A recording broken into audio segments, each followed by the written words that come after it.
You are listening to the 5 a.m. podcast, and today is your day. Good morning, early risers and adventure enthusiasts. Welcome to today's episode of the 5 a.m. podcast, where we're going to dive deep with this individual who's embraced life's extraordinary journeys. I am thrilled to introduce to you our special guest, Rick Glaze, an author whose life reads like one of his own adventure novels. His journey began in the churning rapids of the Western Rivers, where as a solo kayaker, he learned firsthand the challenges and triumphs of wilderness exploration.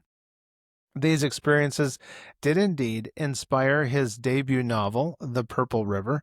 His quest for adventure then led him to the waters of San Francisco Bay and eventually to the Virgin Islands, where he discovered shipwrecks and underwater treasures.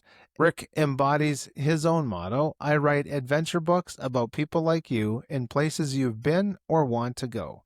Today, we'll explore the connection between lived experiences and fictional worlds, the allure of extreme settings, and how a balanced life contributes to rich storytelling. Now, before we roll that intro, a hearty welcome to you wherever you are listening or watching.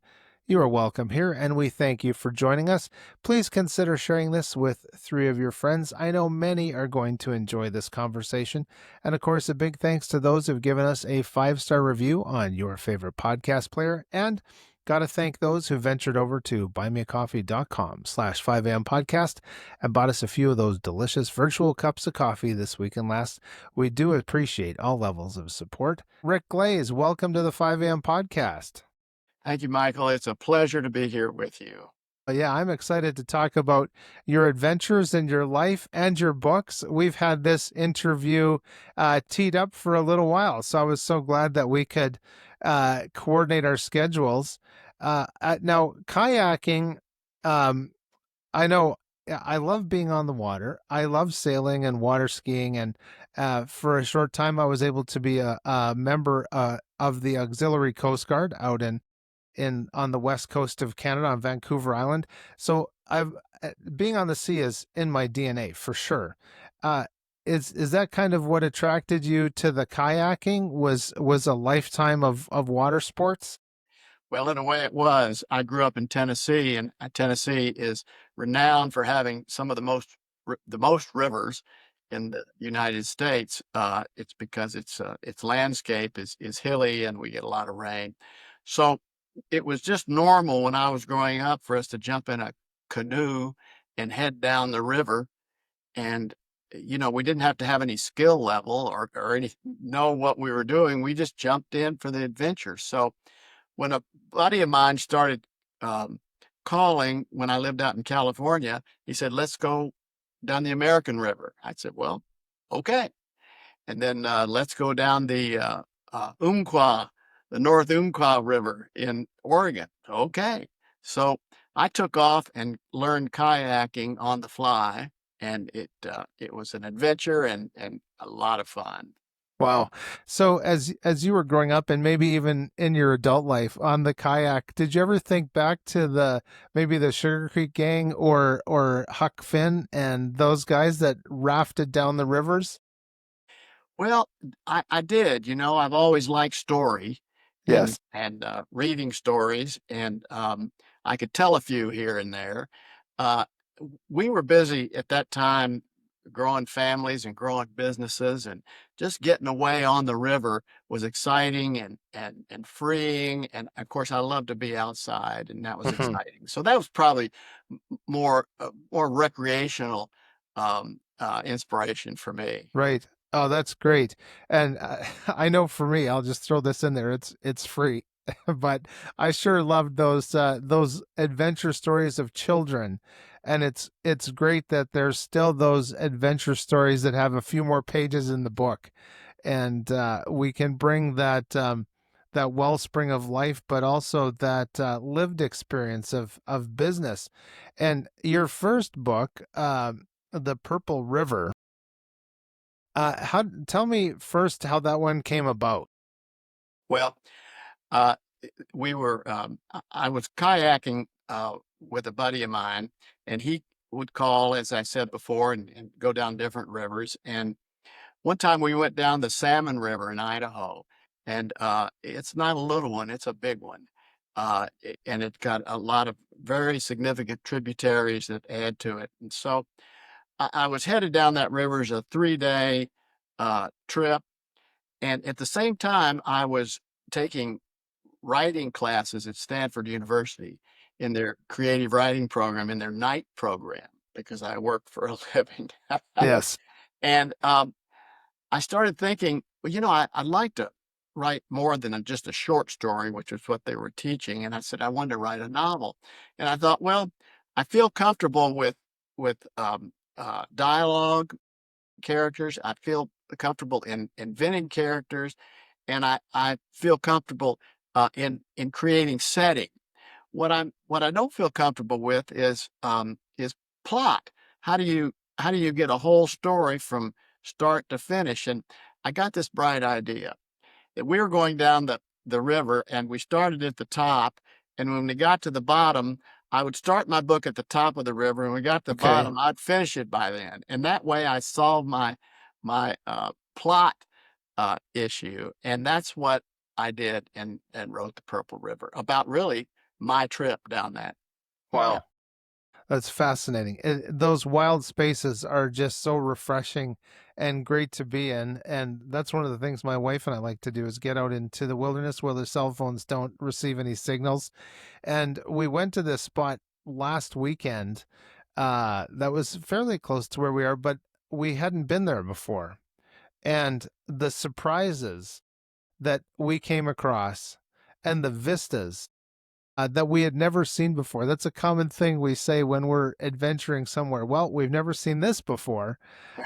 Was there maybe some of those vistas or visuals that you came upon, whether they were in North America or in the sea, where you said, "Oh man, that has to be part of a story"? Well, floating down the Salmon River in Idaho, where the Purple River is set, I saw a lot of those, and some of them made them in the book. Still know a remember a scene that I wrote in that book where we're floating down, and you have to realize there's some rapids, and you're working hard, and a lot of times there's hours at a time where you're just floating down a calm Yeah. river, and you're just thinking and relaxing, and nobody's talking.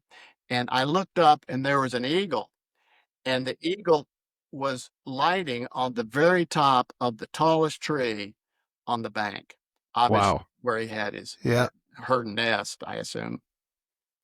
And I just thought, and it was profound, really, because no big deal. It's a bird and it's a tree, Yes. but at that time, with the quiet and that nature around me, it felt like a magic experience. And I put it in the book because I thought it was an important image to have uh, for for that scene. Oh, that's great. Being able to see the eagles or the other birds of prey. A while back, my wife and I were out near the river, close to our community, but still out enjoying taking in all the wilderness. And we are fortunate here to see some great bald eagles. But one bird that I had not seen or do not recall seeing in my lifetime is the osprey. Of course, we read about it in elementary school and encyclopedias. And this one particular day, we had stopped on our travels, and we were having our lunch, and there were some ducks and beavers and things. And all of a sudden, this unusual to us looking bird, because their ospreys are white with the black spots, and so they're a little bit different than the hawks and the eagles that we have around here. And we saw this bird go way up into the sky and just hover. And I was like, Susan, oh my goodness, that's an osprey. He's like totally going to dive into the water. And so to be able to see this osprey come from who knows how high up in the air and nail that fish, it just, the splendors of creation. Well, I'm aware that birds like that have vision that is hundreds of times better than ours, and they can be way up there, and they could see that fish or that movement of that fish way up there, and it's a sensitivity that that other animals have. I mean, my dog can hear thunder before it even hears before we hear anything about it. She's nervous and all that because she has a sensitivity, Yeah. to that we don't have. Right. Gold prices have historically risen during economic uncertainty. The time is now. Visit mindstandgold.com. That interplay, uh, which we're going to have to get in with Ralph and Murray shortly, but I want to ask you about. So, we've talked about the Western rivers of America. Then you made that transition, we could say, to treasure hunting in one way or another to the British Virgin Islands. And there is nothing that I've encountered that is quite like sailing on the water. And just your transition from the river kayaking to treasure hunting in the Virgin Islands sounds like something itself out of a novel. Was there maybe a specific moment during these adventures when you, other than what you just described about this being on the Salmon River, where you were like, yeah, this needs to be book number 2 or 3? Right. Well, I grew up in Tennessee, and we had the most rivers of anybody, and we did canoeing and other water sports, but we didn't have big water for sailing. And you try to sail a boat on the lake nearby, and there's too many hills, and the wind's not steady, and you can't do it. But I was in San Francisco Bay, or near San Francisco Bay, Okay. and that is a sailing venue. And I um, I was down in the Virgin Islands and on a small boat that was kind of a corporate trip, and all the business people were there. And I saw some sailboats going by. We could see look down at them, and they were 50-foot sailboats, but they looked pretty small from where we were. And I looked at my wife and I said, didn't we talk about learning how to sail? She said, yeah, we did. So we went back home. I signed up for a sailing class the next month, and in a year, I was a skipper Wow. and Nice. down in the islands. And I just loved being down there. It's something, a different environment than a Tennessee boy is used to, although Mm-hmm. Tennessee is a beautiful state. But it was really an exciting adventure. And I'll tell you what happened with the treasure. I was I was just sailing around, and we pulled into a port on Virgin Gorda, which is one of the Okay. islands, the British Virgin Islands. And there's another smaller island there called Saba Rock. And I walked in the gift shop, and there was a little glass case, and in there was this coin. And I said, "What is that?" And she said, "That's a Spanish piece of eight." I said, "What's a Spanish piece of eight?" So from there on, I became interested in the coins, in the ships that carried them to Spain, and the ships that broke up and distributed their loot all over the sand in the islands and in Florida. And it just became an interest of mine, and I just kept reading about it. And after about 10 years, I thought, and I had written The Purple River, I thought, well, Okay. I think a novel could be made up out of this. So that's Right. how I got started with that. Oh, nice. Well, that reminds me of there's a fellow that I interviewed some months ago by the name of Paul Trummell, who's an American like yourself that has that love for being on the water and sailing, and he too has been bit by the bug, so to speak, of adventure stories and sunken treasure. Um, is there a sailing adventure that you went on that really stands out in your mind as maybe something that you checked off the bucket list, or something that is still back there that says, "Wow, that was a beautiful life experience"? Well, uh, yes, I wrote in, there's a line in my book, Spanish Pieces of Eight, that says, each morning you leave the most beautiful place you've ever been, and each evening you sail in to the most beautiful place you've ever been.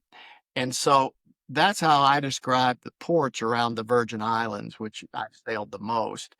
And I love those places. I have sailed around St. Martin and St. Bart's, Anguilla, those islands, and some of the down islands in the Caribbean. Uh, I've never gotten over to the Mediterranean. Well, I haven't yet, I should say, Yes. sail. But uh, the whole ambiance of the islands just intrigues me. And as I say, you can see a really unique port or bay, and then the next day you see another really unique one. So, is there a favorite? Yes, they're all my favorites. Yes. Yes, absolutely. Well, we could the children aren't around, so we could say which one's your favorite child. It's probably pretty similar, right? Of Yeah. those favorite places. They're all my favorite. I get it. I totally get it. So, ladies and gentlemen, we have a comment section. Feel free to write in that comment section and let Rick and I know about maybe your favorite adventure memory or place you've been that you don't want to tell anybody about because you don't want to overpopulate it, but you want to go back. Let us know about those in the comments. We'd love to hear from you, of course. Now, Rick, I was going to ask you, with the different places you've been and where you've set your story, or your stories rather, how does your approach to maybe world building change when writing about environments you've personally explored versus those you've created from research or imagination? Well, world building is a key factor, Michael, in developing story for me.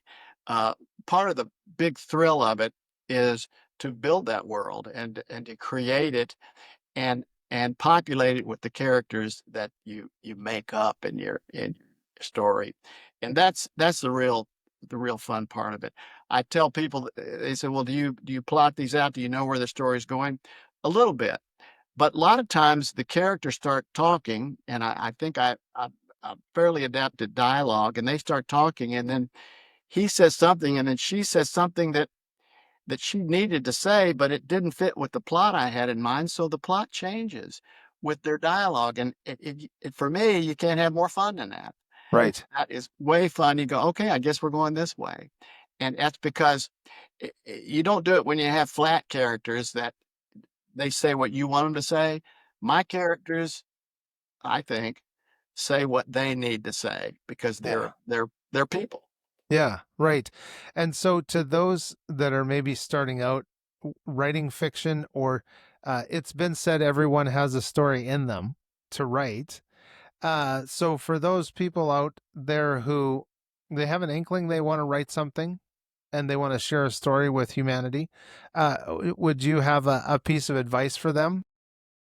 Well, I talk about in my blog, one blog I wrote, that I feel like you need to know your characters and know who they are. Now, you need to know where you're going and where you want to end. At least I do. Yes. The story, but how you're going to get there is the real test, and it's the real fun of it. I I like to make sure I understand who these people are, and admittedly, they're unique, just like all of us. They have their own upbringing, their own goals, and their own environment around them, which really shapes them. And you got to understand that one. So when they talk, they're not just talking heads. They say it from where they're going to be, and that's what I like to do. I think my characters do come alive and have personality. In the end, we get where I want this book to go, Yes. story to go, but I think that's the main thing. Don't rush it. Build your world and build your characters and let them be who they are. Yeah. That sounds great. So, two of your characters that I mentioned briefly at the top of our interview are Ralph and Murray. And this is your latest book, and it's definitely a departure by using animal narrators, which is a great perspective, I think, for a story about childhood in 1959. What inspired this shift in perspective, and what unique storytelling opportunities did it open up for you? Well, it was the most fun book I've written, and that's saying a lot because I like writing them all. It's like, what's your favorite child? Yes, Of course you right. like them all. There's something good, different, and good about them all. But Ralph and Murray was a pandemic book, and I had a different book in mind, which would require. I live in Tennessee, but this book would have required some interviews in California, which I had lined up, and Okay. and I was going to do that format, and then it was March 2020, and guess what happened? The pandemic hit, and one, nobody wanted to travel like Mm-hmm. me, and Yeah. nobody wanted to get together and interview. So that book kind of was on hold, but I'd already started writing some ideas, and my wife said, "Well, why don't you have the dog tell the story?" And I said, "Honey, a dog can't tell a story." I went to bed that morning. I woke up and I said, "This dog can tell this story." That's And great. so I started writing it. It started out to be a little bit of a memoir of a 10-year-old growing up in the South Okay. around 1959 when there was Elvis and Chubby Checker and the Yeah. Twist and I said 20 Mule Team Borax, which was uh, a thing. And so uh, there were all those elements in it, but I had the dog start telling the story in first person. So when the book opens, he's telling about how he got to this family. Well, it turns out that, as I said, Ralph had his own personality, and it turned out he told the story, and it became more about him and his buddy Murray, who's the cat that appears on the fence next door. They told the story of what I was doing with my buddy, whose name is Buddy, and we toured around. Now there were my stories, but Ralph narrated them. And so you can imagine that Ralph doesn't have a huge vocabulary. He's a dog. Yeah. Right. So he sees things from a basic point of view and Yes. a point of view way down about a foot off the ground. Mm-hmm. Yeah. So it was a fun story to write. Every chapter I laughed out loud, and I've always been gratified that the readers have found it also funny. That's good. So what breed of dog was Ralph? Ralph was a pound puppy, Okay. and which means that he was a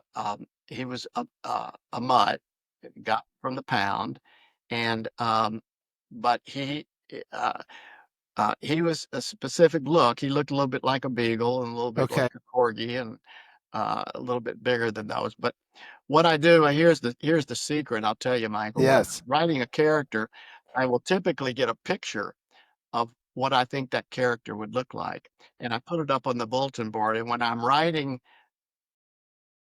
Ralph, I look up at that picture and I see his little splash of white right here and his little black black hair and little brown over his eyes. And that's what I write. When Yeah. I'm writing, I just finished a book with a gal Bev is the lead character.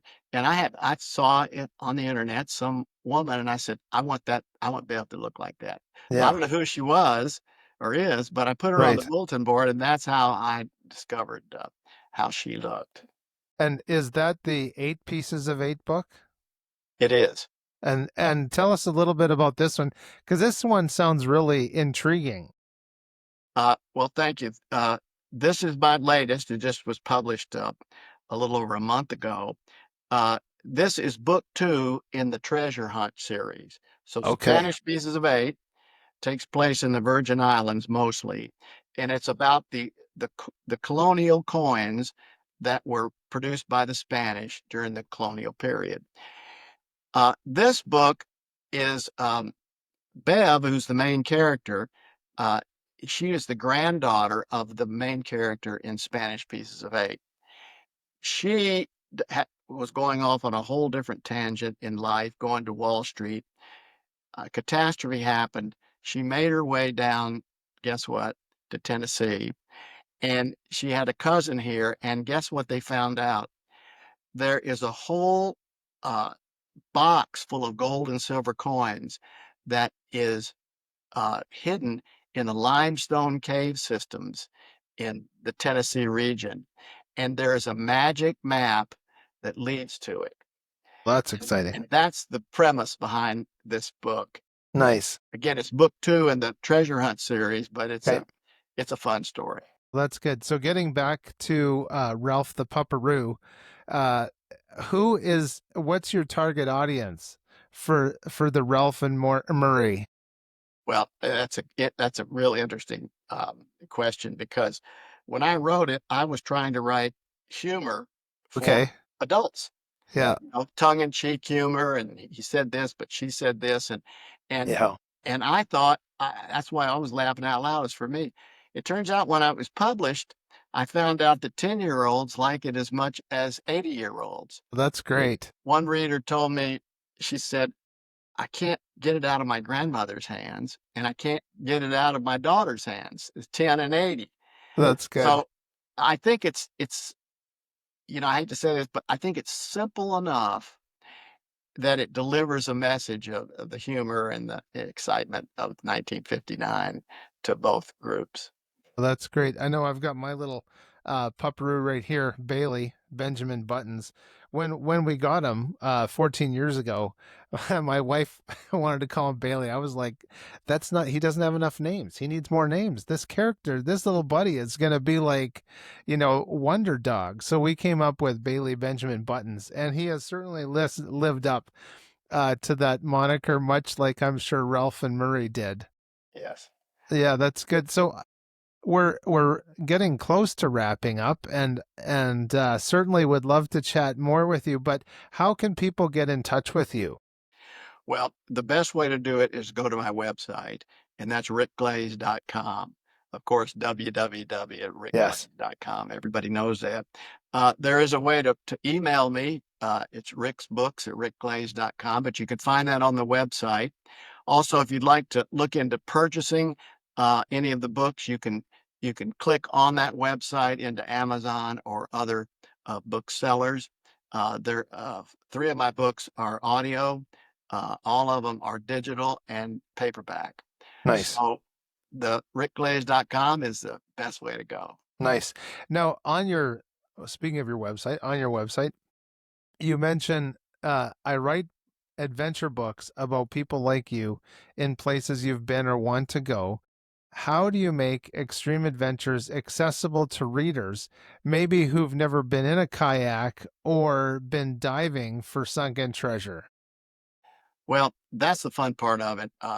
That's the setting and the adventure, and the fun thing about writing about kayaking is I've been at the end. I probably kayaked 5 or 6 summers in a row, quite a bit, but it was really new to me. So when I was learning how to manipulate the boat through a big uh, curl or another wave. There's ways you do it. You lean into the wave, you turn at this particular time.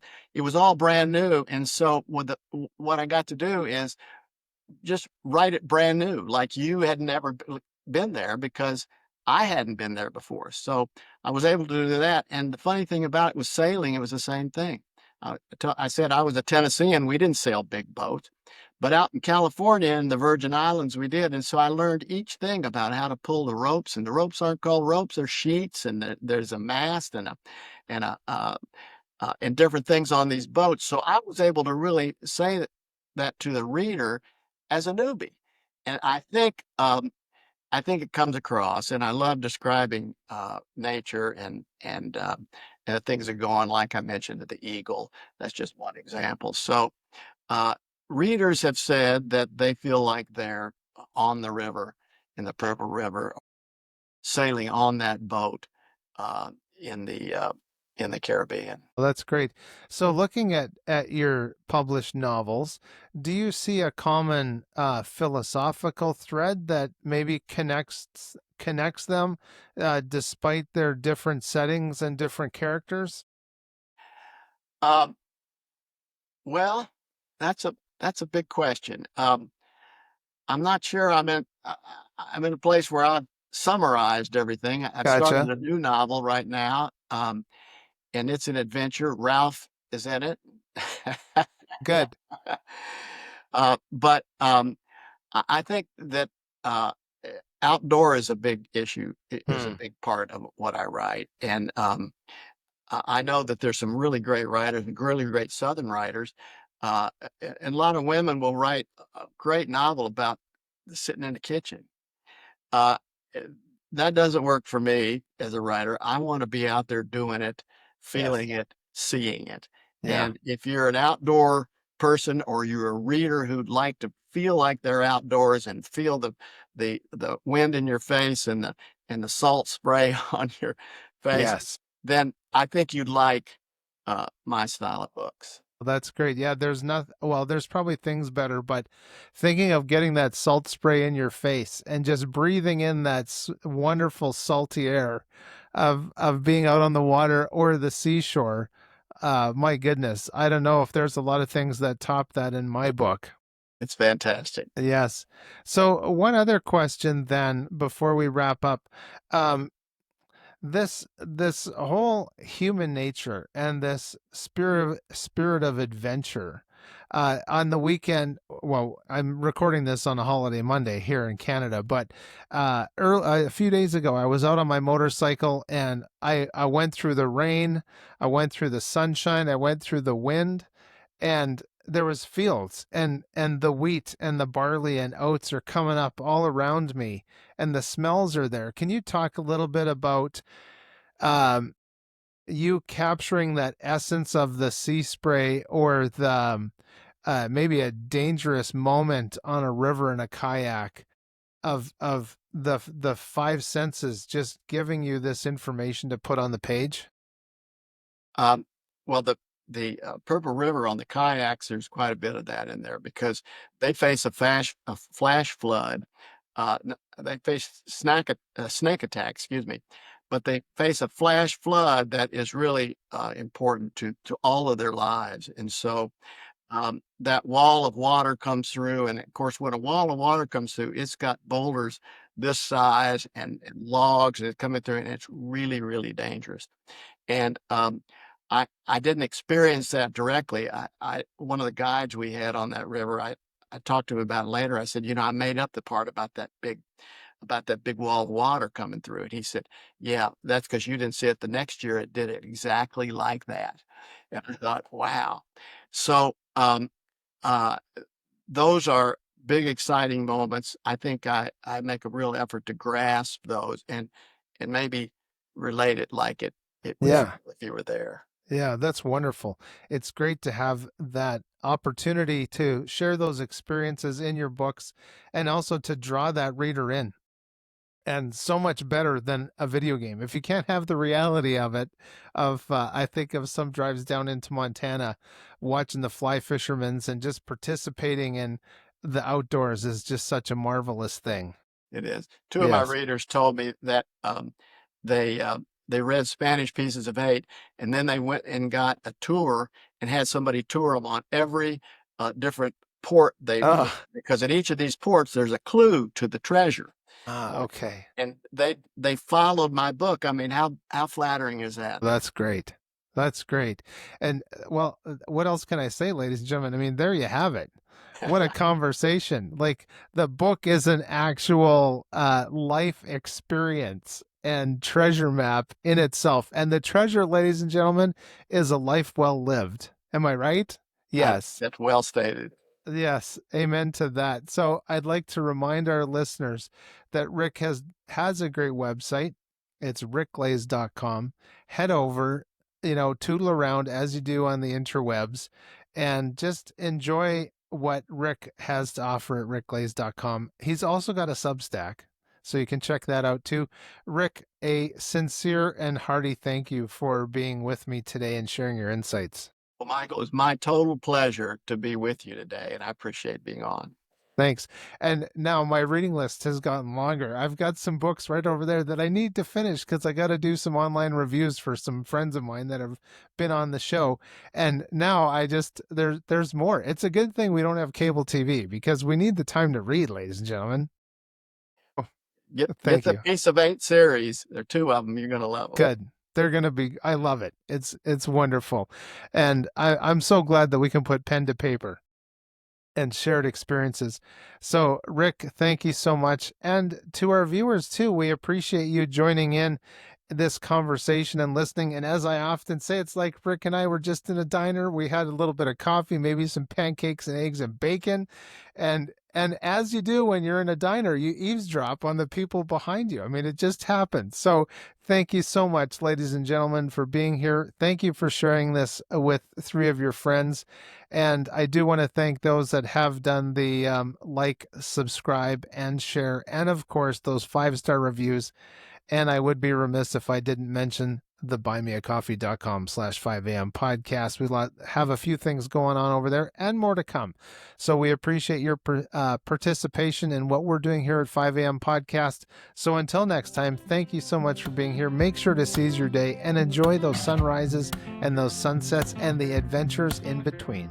I'm Michael Clausen. Turn everyday teaching moments into a valuable lesson about long-term wealth preservation. Gold prices have historically risen during economic uncertainty. The time is now. Visit mindinstantgold.com today and secure your family's future with your first gold purchase. Your children's financial future is too important to delay.